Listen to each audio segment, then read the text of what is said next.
All right. Well, we are still continuing along on advice to Pandit Shashidhar. We're looking today at a section that's titled "Advice to Householders." And actually, most of the stuff in the gospel could be could be put under that label.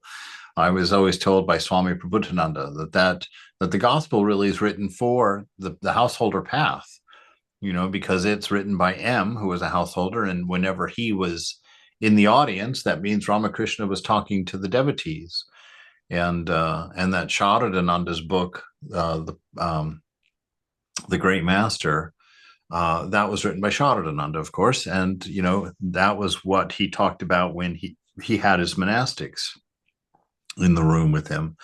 So that's why the flavor of those two books are very different. With Ramakrishna, you get a lot of the teachings, but in the Great Master, you get a lot of his practices and kind of the inside track on what he was up to when he was just pulling out all of the stops. He had no restrictions whatsoever. If he thought that there was a practice that would help him realize God, he was on that like a fly on butter, man. Just boom, just no reservation, just pulled out all the stops and jumped right into it. It's really a great lesson to see. All right, so last week we were talking about we ended up talking about Baburam's inner nature and how stainless he was, and how it was important for Ramakrishna to have somebody around him like that, because when he would go into ecstasy or going to samadhi, he was very sensitive about the karma of whoever touched him, and so he wanted Baburam to be around, so that he wouldn't, he'd be able to reach out and keep him from falling over when he goes into samadhi, uh, without stinging him like a scorpion. and so and so today we're picking up. The Pundit is still in the room, and he's gone out for a moment. It's come back in. It says the Pundit entered the room with his friends. He had finished his devotions and was ready to eat the refreshments. One of his companions asked the master, "Shall we succeed in spiritual life? Please tell us what our way is." Master: "You all have the yearning for liberation. If an aspirant has yearning, that is enough for him to realize God. Don't eat any food of the Shraddha ceremony." The Shraddha was that food which was served at a funeral, right? And so he's asking them that was considered to be unhelpful or impure. So don't eat any of the food from the Shraddha ceremony. Live in the world like an unchaste woman. She performs her household duties with great attention, but her mind dwells day and night on her paramour. Perform your duties in the world, but keep your mind always fixed on God. Now, this is a Ramakrishna special right here, telling you to live like an unchaste woman, but in a very specific way. Don't misinterpret it. In the way that you're here, but your love is not the world. Just like what Jesus said, you're in the world, but you're not of the world. You're living like a mudfish, another way that Ramakrishna talked about it. The way that works is you've come to a solid conviction inside through your discernment and through your careful observation of your mind, your body, and the life that you're living. And you've come to see that you can't get anything. For everything that you get from outside has to be replaced, right? It never stays there. And so that's why we eat 3 times minimally a day, because you put it in your mouth and it goes, and then you got to go do it again, and you got to do it again, and you got to do it again. I remember when I was 13, I came down and I hadn't made my bed that morning. My mother was like, "Eddie, you haven't made your bed." And I was like, "I'm just going to get in and get it again tonight. Why do I have to make it every morning?" "Get up here and make your bed." And so it is. We get that kind of understanding of the world. It's like, what? There's nothing here for me. There's nothing here. And then we come to discover, if we're lucky, we discover that the joy of life is loving. We understand that the joy of life is giving, nurturing, caring about others. and not thinking about ourselves. And that if we actually give our life over for others, we actually get it back. That is how a life becomes fulfilling. That's how a life becomes worth living, is to live that way. And I saw that. It's one of the reasons I'm in a monastery, is because I saw all of those sadhus in 1999 on my little trip through India there. And I saw those eyes, the way their eyes would look at me, the way that moksha prana would look at me. I saw those kind of loose. I don't know, if you look at an elder monk or holy person, you can see it in their eyes. They've got, the edges of their eyes are kind of drooped a little bit. They're kind of red and very shiny. The eyes always sort of glassy, and they look at you, and you can see that they don't stop where normal people stop. That they look deeper. They look through you. They don't stop at your face or your personality. They go right back to Satchitananda. They're looking right there at the image of the beloved within you, and you can feel that. And so here the pundit has brought his friends in the room, and they're concerned about, are we going to realize God? Are we going to be successful in this? And Ramakrishna says this quite astounding thing. He says, if you've got longing, yearning for this, that's enough to realize God. To have the desire for it is enough. And that's why he says your sincerity and your earnestness are the one most important thing, and you determine the speed of your realization. Your eagerness for that one grand renunciation. So he tells her, then live in the world like like an unchaste woman, like be here, but don't love it here. Be here, manifest your nature here, but don't look to make a home here, because you can't own anything in this world, right? Everybody's just a renter in this world. You can buy a house and fool yourself into thinking it's yours, but the moment you die, it's up on the market or someone else is moving into it anyway, right? And going through and throwing out all your dolls and favorite pictures and pulling up the carpet you spent hours choosing, tearing out the wall. You can't make a home here. And so do not make the mistake of living as if this is your home. And don't be bewildered. I've had to tell myself that a couple of times this week. I've told most anybody I've had a conversation with the last week, I've mentioned that, I'm feeling it. It's difficult for me at this point to settle, to actually believe like I'm here and I'm going to be here, and to move myself into the space. And I was really struggling with that at first. And then I was talking with I don't remember, one of the nuns yesterday, or one of the devotees yesterday, and they just kind of reminded me, you're never going to feel at home here. You're not supposed to feel at home here. You're not supposed to feel at home anywhere in this world. You're a sojourner, a wanderer, a wayfarer, for all those good religious words that you hear. I'm just a poor wayfaring stranger. That song, traveling through this world below. And that's meant to be a real experience, not just a philosophical point or illustration. So the pundit finished eating his refreshments, and the master says to him, "You've read the Gita, no doubt. It says that there is a special power of God in the man who is honored and respected by all." The pundit quoted the verse from the Gita.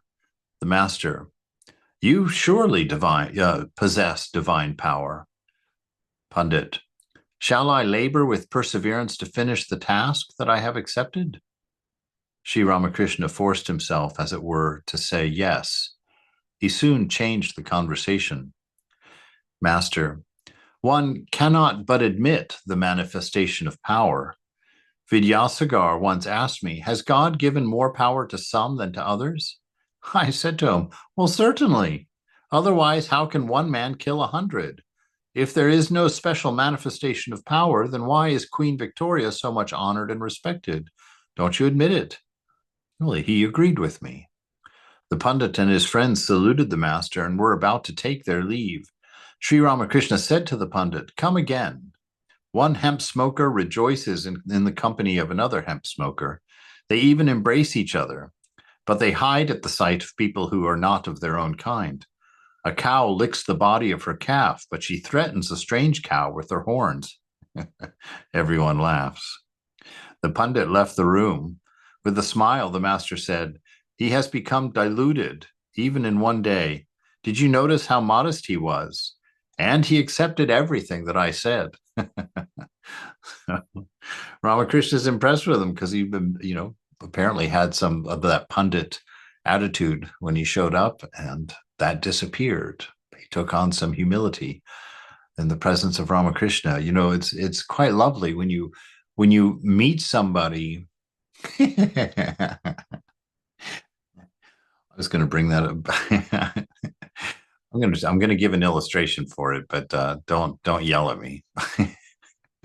But it's like I went to the stage door in San Francisco in the 90s, a long time ago, and at the Orpheum Theater, the show Oklahoma was playing, and the star of that show was Marie Osmond. Now, I grew up watching the Osmond show, the Donnie and Marie show on TV at 7 p.m. every night. And I idolized them in eighth and ninth grade. And so, of course, I had to go down and see Oklahoma. And I went out and waited by the stage door afterward to get to get the autograph from Marie Osmond. That's how cool I was. So I was down there waiting, and it was raining outside. And Marie came out, and there was only about 5 of us standing there. And she was the nicest person in the world. She stood there in the rain for about a half an hour, answering our questions and just chit-chatting with us and talking to us all the way until the best part happened. Her husband pulls up in a minivan and slides open the door. Is like, "Hey, Marie." And off she went. I was expecting, because, being a big star and all that, I was expecting, but a husband in a minivan. "Hey, Marie, come on, get in." And standing in the rain and being so sweet to nobodies, for a half an hour like that. I was like, wow, that's amazing. And I'm sure that the pundit here, when he met Ramakrishna and just found him so childlike and so sweet and so straightforward and so open, that he probably felt his arrogance. He probably felt that egoism that had begun to develop in him, because he wasn't a sloucher. Ramakrishna sees the power in him, and so there was something there. And that's how the ideal human being is. It's like this idea of alpha and beta people and sigma people. That's trash. That's the trash of egoism. For us, it's divine. Everybody is divine. Everybody is one.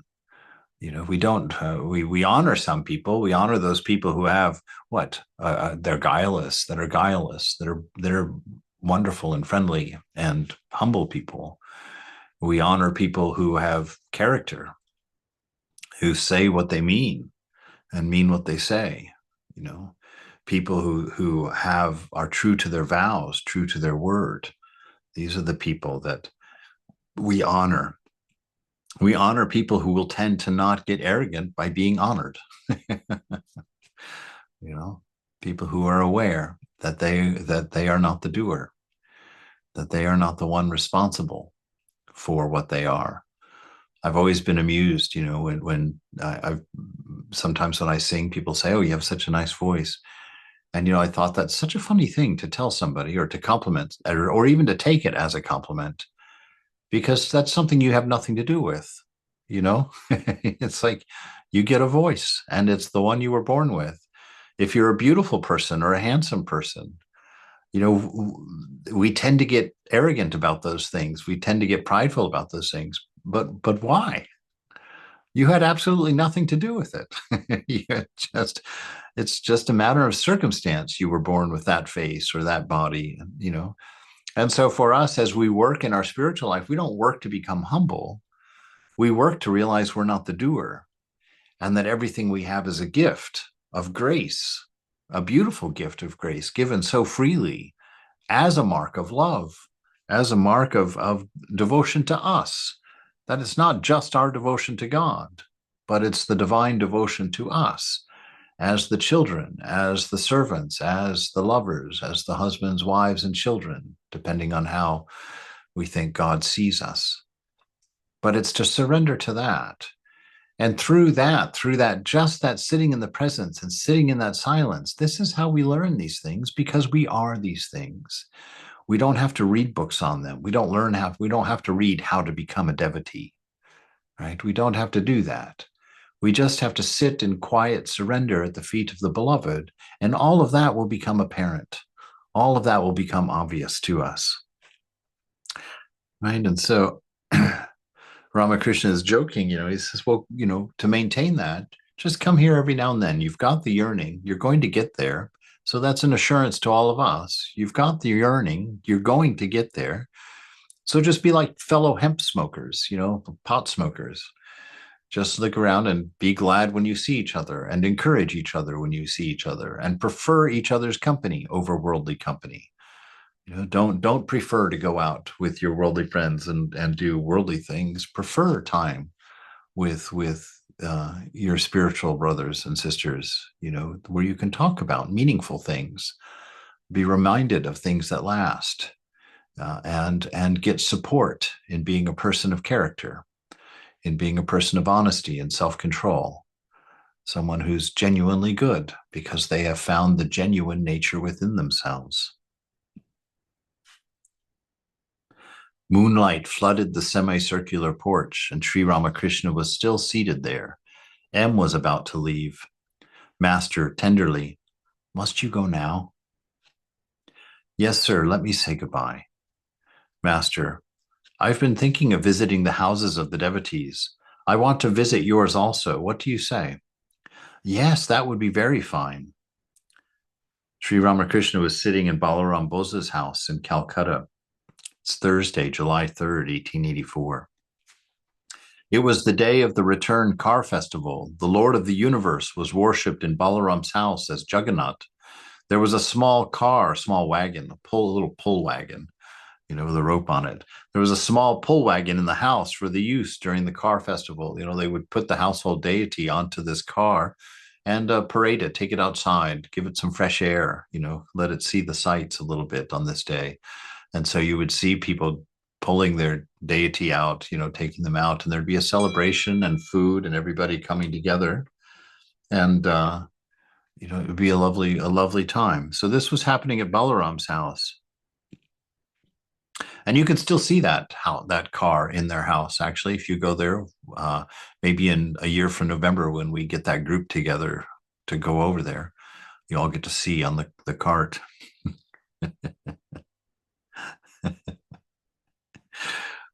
Sri Ramakrishna Balaram's father was a pious Vaishnava who devoted most of his time to prayer and meditation in his garden house at Vrindavan.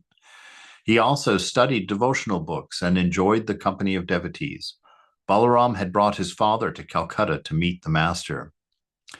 Well, look at the description of that. His father, he was a pious Vaishnava, so pious means good, clean living, good, clear person, humble, kind. He was a pious Vaishnava. He was devoted most of his time. I mean, more than half of his day is devoted to prayer and meditation. Wow. He's a householder. He's not a monk. Most of his time to prayer and meditation in his garden house at Vrindavan. He also studied devotional books, so he read a lot, enjoyed the company of devotees. Right? Balaram had brought his father to Calcutta to meet the master, and he's bringing other folks to enjoy what he enjoys. Sri Ramakrishna was in a very happy mood. Seated near him were Ram and Balaram, Balaram's father, M, Manu Mohan, and several young devotees. He was conversing with them. Master, to Balaram's father and the others, the Bhaktamala is one of the Vaishnava books. It is a fine book. It describes the lives of the various Vaishnava devotees, but it is one-sided, right? And by that he means exclusive. Like people who aren't Vaishnavites aren't going to heaven, right? So It's interesting because all religions. We often look at Christianity and say, "Oh, that's a one-sided religion," but not all Christians are one-sided. It's not really fair to say that. It's because in all religions there's a faction of people who are one-sided, right? And what happens with that, and the way that we can make sure that we don't become that way about Ramakrishna, or about Hinduism or the Sanatana Dharma or anything, is to understand that it's egoism. When you mix egoism with religion, that's when you get that fundamentalism, that exclusivity. I'm chosen, I'm saved, I made it, you know, like that. And it's egoism that causes that disturbance in religion. It's egoism that all the problems in the world that people blame religion for, all of those problems happen because we've mixed our ego in with our religion. We've taken our religion and become proud of our religion, become identified by our religion rather than by the spirit that the religion is pointing to, right?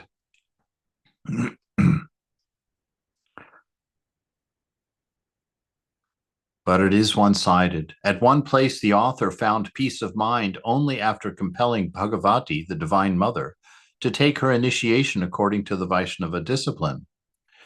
Once I spoke highly of Vaishnav Charan to Mathur and persuaded him to invite Vaishnav Charan to his house.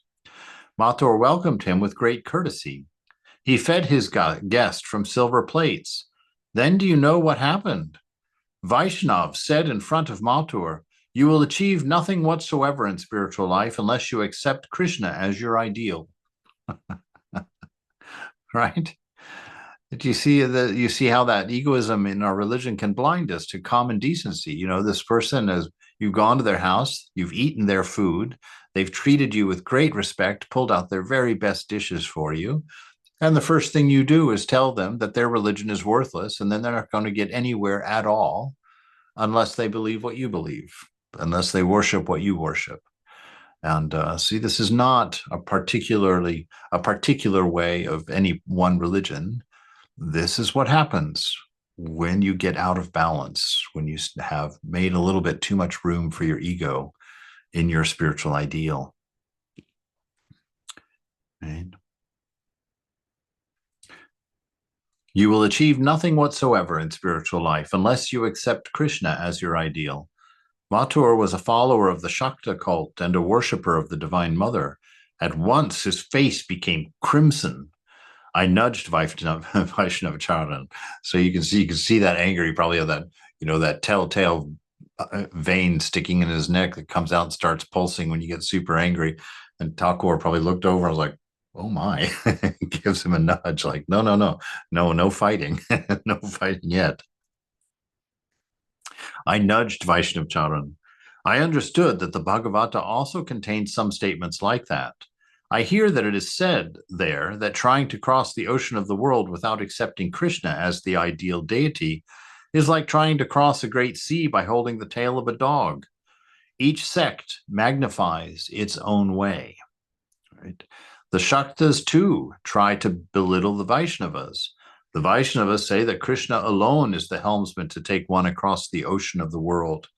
The Shaktas retort, "Oh, yes, we agree with that. Our Divine Mother is the Empress of the universe. Why should she bother about a ferry boat? Therefore, she has engaged that fellow Krishna for the purpose." Everybody chuckles. Fellow is a derogatory term. When you read fellow in the gospel, you can know it's not for in English, it's a very harmless word. It's just a fellow. But in Indian English, fellow is, it's a charlatan. It's got a derogatory twist to that word. Right? Why should she bother about a ferry boat? Therefore, she has engaged that fellow Krishna for the purpose. Everyone laughs. Besides, how vain people are about their own sects, right? And what is that vanity? That's the egoism, right? So he's bringing the egoism up in regard to this. How vain people are about their own sects. There are weavers in the villages near Karmarpakor. How many of them are Vaishnavas and like to talk big? They say, which Vishnu does he worship? The preserver? Oh, we wouldn't touch him. Or which Shiva are you talking about?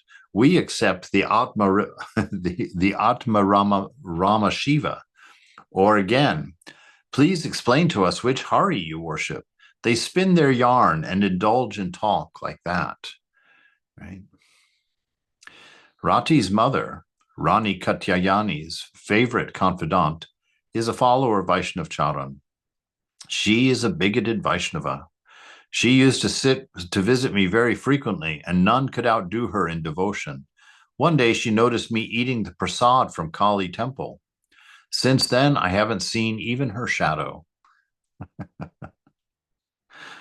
All right, I know I've seen this before. I remember when I was down in North Carolina, I was in the building alone one day down there for the weekend, and a woman came all very nicely dressed in her sari and whatnot, knocked on the door. So I opened it. She came in and she says she was surprised to see me.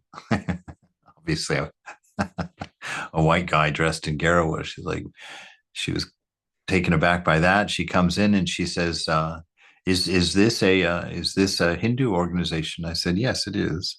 I said, "We're the Vedanta Society, the Ramakrishna order." Do you eat meat here?" I said, "Well, some people do." I said, "We don't dictate people's habits like that. We give them the space to decide that for themselves." And she looked at me and she said, "Oh," and she turned around and walked out. That was that. That was the way she could easily judge religion. So she walked away. Right. So since then, I haven't even seen her shadow. He is indeed a real man who has harmonized everything.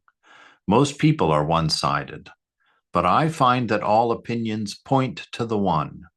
All views, the Shakta, the Vaishnava, the Vedanta, have that one for their center. He who is formless is again endowed with form. It is he who appears in different forms. The attributeless Brahman is my father.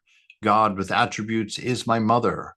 Whom shall I blame? Whom shall I praise? The two pans of the scales are equally heavy. He who is described in the Vedas is also described in the Tantras and the Puranas. All of them speak about the one Satchit Ananda. The Nitya and the Leela are the two aspects of the one reality, right? The Nitya, that's the absolute unchanging. And then the Leela, that's the changing world, the Shakti. But these are two sides of a singularity. It is described in the Vedas as Om Satchitananda Brahman, in the Tantras as Om Satchitananda Shiva, the ever pure Shiva, and in the Puranas as Om Satchitananda Krishna. All the scriptures, the Vedas, the Puranas, and the Tantras speak only of one Satchitananda. It is stated in the Vaishnava scripture that it is Krishna himself who has become Kali. Sri Ramakrishna went to the porch for a few minutes and then returned. As he was going out, Vishwamvar's daughter, 6 or 7 years old, saluted him. On returning to the room, the master began talking to the little girl and her companions who were of the same age. The child to the master, "I saluted you and you didn't even notice it." Master smiling, "Oh, did you? I really didn't notice." Child, "Then wait. I want to salute you again. The other foot also." Sri Ramakrishna laughs and sits down. He returned the salute and he bowed to the child, touching the ground with his forehead. He asked her to sing. The child said, "I swear I don't sing." When the master pressed her again, she said, "Should you press me when I said that I swear?" The master was very happy with the children and sang light and frivolous songs to entertain them. He sang, "Come, let me braid your hair, lest your husband should scold you when he beholds you." The children and the devotees laughed. So you see how wonderful Ramakrishna, a real man, a real person is someone who harmonizes everything, right? Someone who's always bringing people together and not pushing people apart. He says that's a real human being right there. That's a grown-up person. someone who brings that harmony about. And, then he walks into a room with these children. And how does he teach the girl how to properly salute? By saluting her. Right? That's how he taught her. He didn't, demand that she salute him and then demand that she salute him in a particular way. She saluted him, and then he salutes her back in a very formal, proper way. And you'll know that she will always know how to salute, because Ramakrishna saluted her, and probably the only adult ever in her life who saluted her like that. These are important things to notice. They're really quite wonderful. This is how we teach. We teach by being what we want to say, right? Saying it is not important. We were just talking about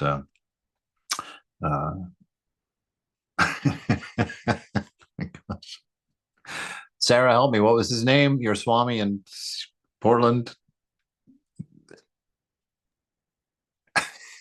Asheshananda Ji. Asheshananda. I got Atma in there and it wouldn't stop coming into my head. Asheshananda, right?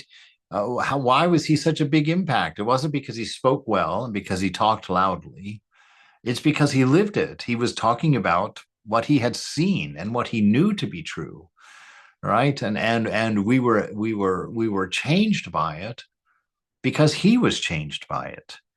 We could feel the depth in his words because his words came from his depths, from inside himself, right? And how do the words get down that deep? By spending a lot of time in silence, by spending a lot of time in communion with your beloved, a lot of time just letting that tea of the divine name steep very deeply in yourself, right? So that your words come from that place, your love comes from that place, your very being comes from that place, right? And that is how the world is changed. One person loved at a time. That's how the world is changed. Master to the devotees. The Paramahamsa is like a 5-year-old child. He sees everything filled with consciousness. At one time, I was staying at Kamarpakor when Shivaram was 4 or 5 years old. One day, he was trying to catch the grasshoppers near the pond. The leaves were moving. To stop their rustling, he said to the leaves, "Shh, I want to catch a grasshopper." Another day, it was stormy. It rained so hard. Shivaram was with me inside the house. There were flashes of lightning. He wanted to open the door and go out, and I scolded him and stopped him, but he still peeped out now and then. He saw the lightning and exclaimed, "There, uncle, they're striking matches again." The Paramahamsa is like a child. He cannot distinguish between stranger and a relative. Why? Because the whole world is your own. No one is a stranger, my child. The whole world is your own. And so here's the master being very much said to him that there was no distinction. He could not, actually it says, he cannot distinguish between a stranger and a relative. It's just, you read these things, that's incredible. You sit there and think about what that means. He could not. He was unable to treat a relative, someone from his own family, differently than from a stranger. He could not close his heart down and be a stranger to a stranger. He was always a brother to the world, always a friend, always available. Beautiful things for us to think about, beautiful ideals, beautiful light for us to carry around, just to keep ourselves aware, because just having that in our mind, that's the cobra's bite that Ramakrishna is talking about. Just having read this together now, something deep inside of us has already been changed. And if you hold this inside and you keep this going inside, that change will become more and more manifested in you, right? This is how we become like Ramakrishna. This is how we become like Jesus, like Buddha. We're trying to become pure love. He isn't particular about worldly relationships. One day, Shivaram said to me, "Uncle, are you my father's brother or his brother-in-law?" The Paramahamsa is like a child. He doesn't keep any track of his whereabouts. He sees everything as Brahman. He is indifferent to his own movements. Shivaram went to Hriday's house to see the Durga Puja. He slipped out of the house and wandered away. A passerby saw the child, who was then only 4 years old, and asked, "Where do you come from?" He couldn't say much. He only said the word hut. He was speaking of the big hut in which the image of the Divine Mother was being worshipped. The stranger asked him further, "Whom are you living with?" He only said the word brother. Yeah, so Paramahamsa is like a child. Sometimes the Paramahamsa behaves like a madman. So this is the other option. When I experienced that divine madness, I used to worship my own sexual organ as the Shiva phallus. But I can't do that now. A few days after, this is the thing, I read that and I would talk about that with my friends. But I'm always stunned out of my boots when I hear Ramakrishna, talking about how he treated his sex organ in a public way like that amongst devotees. That just shows the level of purity in that mind. There was just no me and mine attached even to his sexuality. There was no desire, there was no lust, there was nothing that would bleed out inappropriately when he talked about, and he spoke freely of them, because why wouldn't he? It's an experience of life. It's an experience of being. And it's amazing that right? I mean, if you think about how we think about our private parts, we don't associate them with Shiva phalluses or with, mother's parts. We associate them with the pleasures and the things that the relationships that they've helped, that we've created with them, and whatnot. I can't say what everybody thinks about that, but I am impressed, or I'm not, impressed is not the word. I'm inspired by how Ramakrishna knew himself to be holy. And, this is a gift of grace, because we all have to come to know that we are holy, and we have to believe it, and we have to own it and know it all the way through, that our behaviors that speak out otherwise are temporary and flimsy and are falling away. Our success is guaranteed. Our realization is promised and established. Its date has already been set. We've been bit. You are holy people. Be holy people.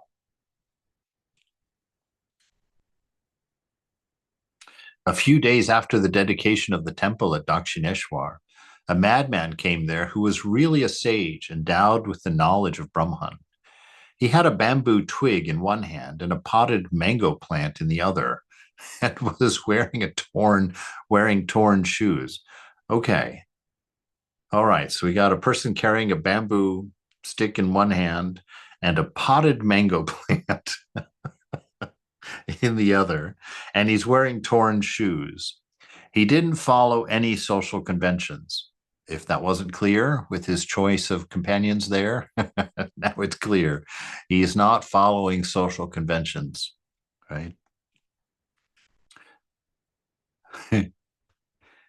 He didn't follow any social conventions, and after bathing in the Ganges, he didn't perform any religious rites. He ate something that he carried in the corner of his wearing cloth.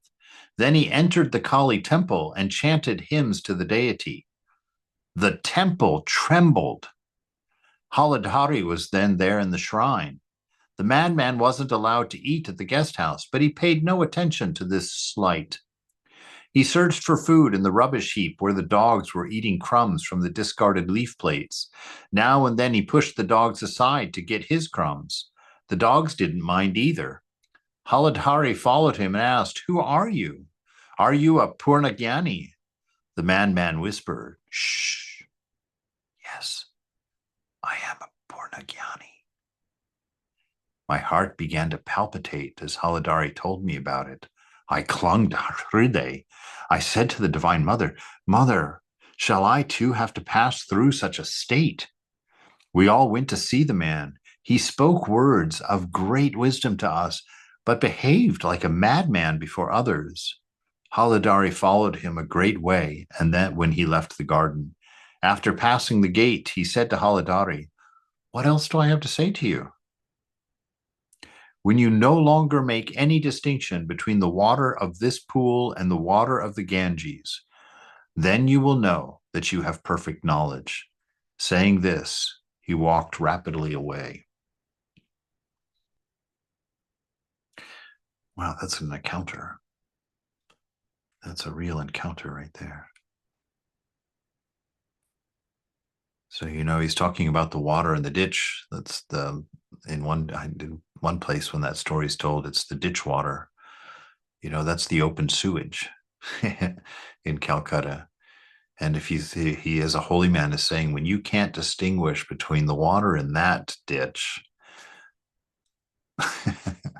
and the water in the Ganges, then you know that you have had your realization.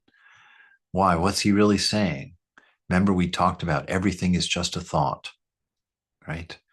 There are no things, there are no objects, that we are in the waking dream. It's still a dream state, but it's the waking dream, right? And all that we see here is still only of mind. It is not material. It is not matter. It is of mind. It is a thought in the mind of the beloved. And so when we come to know that everything is a thought, then we can stop preferring one thought over another. Stop preferring one sequence of thoughts over a different sequence of thoughts. We see it all as thinking, right? And we discard it and leave the mind silent. And in the silence, we see light. We see love. We hear bliss. So, Swamiji, we cannot have drink the ditch water. I mean, it's not hygienic. Okay, so don't drink it. But there will come a time where it won't. There will come a time where he says you won't be able to distinguish. Right now you can't do anything but distinguish because we believe the external world to be real, right? And we measure it by body mind. There will come a time where you measure everything by spirit and see only spirit, and you won't be able to distinguish. And so if you are drinking that water or the water from the Ganges, you won't know the difference. Right. And in that state, it's a very high state. And I'm not even sure, even if we realize God, that we would necessarily have that level of understanding. But the point is that we give the stories to this world, right? Ramakrishna says that if the snake bites you and you can truly believe that you have not been bitten by the snake, that you will not die, from that snake bite. If the woman whose guru told her to walk across the water, walk across the river, just take the name of God and walk across the river. She did it. When Peter stepped out of the boat on the Sea of Galilee and walked to Jesus, he did it until, he looked and saw that it was impossible and he sank. So you see, once you might be drinking halfway through that cup and you'll see it as sludge and you'll be like, and then you get sick. But in that state of faith, you cannot be assailed. You can't be hurt. It doesn't affect you that way. But if you don't have that faith, if you don't have that understanding, then we're subject to the stories of karma. Thank you, Swami. Sure. So the man was with this beautiful statement here that the temple trembled, when he because he came, the integrity in this man was profound, that to have a chant come from inside of you and carry with it so much power that the building trembles around you. This is the power that we don't often understand because we don't see it. We don't get to experience that, or most, I don't know, maybe some of you have. But this profound power that we're seeing here in this person, it's like this is real religion. This is real. This is not religion. This is spiritual life. This is the real deal, going on here. Sri Ramakrishna began to talk with other devotees present in the room.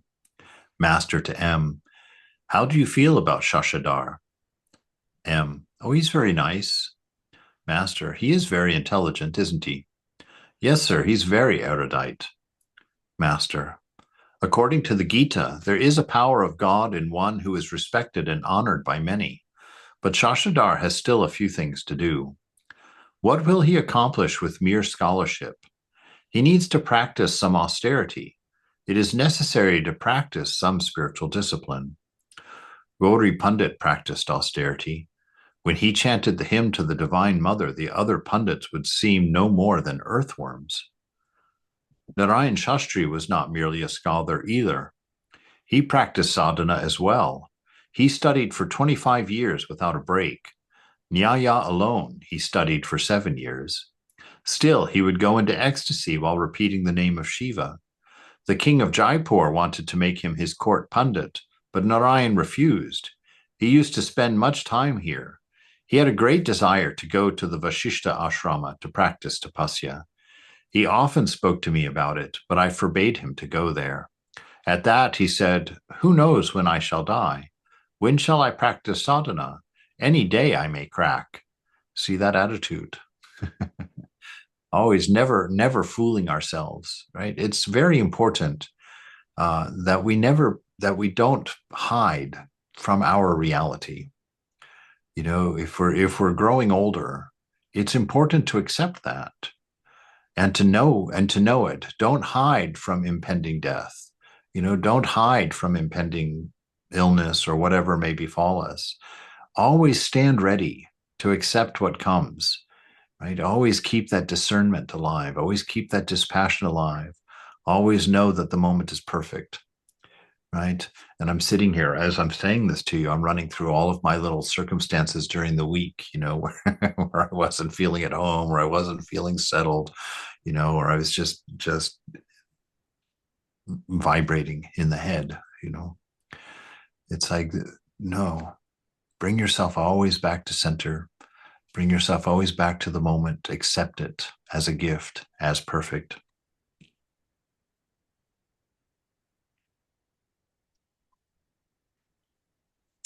Who knows when I shall die?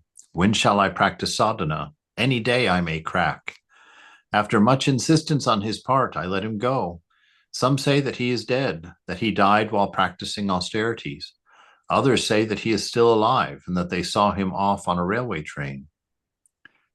Before meeting Keshab, I asked Narayan Shastri to visit him and to tell me what he thought of him.